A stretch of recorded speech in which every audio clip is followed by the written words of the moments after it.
राख का हर कण मेरी गर्मी से गतिमान है। मैं एक ऐसा पागल हूँ जो जेल में भी आज़ाद हूँ। शहीद भगत सिंह। शहीद आजम भगत सिंह को भारतीय राष्ट्रवादी आंदोलन के सबसे प्रभावशाली युवा क्रांतिकारियों में से एक माना जाता है। उन्होंने मात्र 23 वर्ष की अल्प आयु में ही अपने साथियों के साथ देश के लिए प्राण न्यौछावर कर दिए थे, जिसके कारण वो आज़ादी की लड़ाई के समय सभी नौजवानों के लिए यूथ आइकॉन बन गए थे। इस वर्ष 28 सितंबर 2025 को शहीद भगत सिंह की 118वीं जयंती मनाई जाएगी। भगत सिंह का जन्म 27 सितंबर 1907 को लायलपुर जिले के वंगा में हुआ था। उनका पैतृक गांव खटकड़ कलांग है, जो पंजाब भारत में है। उनके जन्म के समय उनके पिता किशन सिंह संधू और घर के कुछ सदस्य जेल में थे। उन्हें वर्ष 1906 में ब्रिटिश सरकार द्वारा जबरन लागू किए गए औपनिवेशीकरण विधेयक के खिलाफ प्रदर्शन करने के इल्जाम में जेल में डाल दिया गया था। उनकी माता का नाम विद्यावती कौर था। भगत सिंह ने अपनी 5वीं कक्षा तक की पढ़ाई गांव में की और उसके बाद उनके पिता किशन सिंह ने दयानंद एंग्लो वैदिक हाई स्कूल लाहौर में उनका दाखिला करवाया। बहुत ही छोटी उम्र में भगत सिंह महात्मा गांधी जी के असहयोग आंदोलन से जुड़ गए थे, लेकिन वो करतार सिंह सराभा और लाला लाजपत राय से अत्यधिक प्रभावित थे। जालियांवाला बाग हत्याकांड। उस समय भगत सिंह करीब 12 वर्ष के थे जब वर्ष 1919 में जालियांवाला बाग हत्याकांड हुआ था। इस हत्याकांड ने उनके बाल मन पर बहुत गहरा प्रभाव डाला। तब भगत सिंह ने लाहौर के नेशनल कॉलेज की पढ़ाई छोड़कर 1920 में महात्मा गांधी द्वारा चलाए जा रहे अहिंसा आंदोलन में भाग लिया, जिसमें गांधी जी सभी विदेशी वस्तुओं का बहिष्कार कर रहे थे।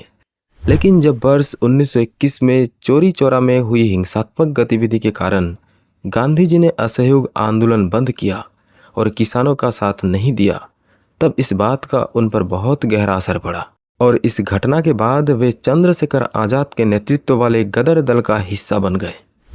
काकोरी कांड। इसके बाद भगत सिंह ने चंद्रशेखर आजाद और अन्य क्रांतिकारी सदस्यों के साथ मिलकर ब्रिटिश सरकार के खिलाफ आंदोलन शुरू कर दिया।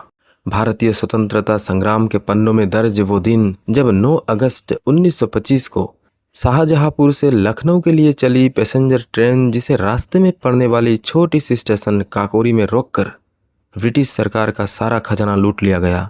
यह घटना इतिहास में काकोरी कांड के नाम से प्रसिद्ध है। लाला लाजपत राय की मृत्यु। 30 अक्टूबर 1928 को ब्रिटिश सरकार द्वारा जबरन साइमन कमीशन को लागू करने पर जब लोग द्वारा इनका विरोध किया गया, तब लाला लाजपत राय ने साइमन वापस जाओ का नारा देते हुए इसका विरोध किया था।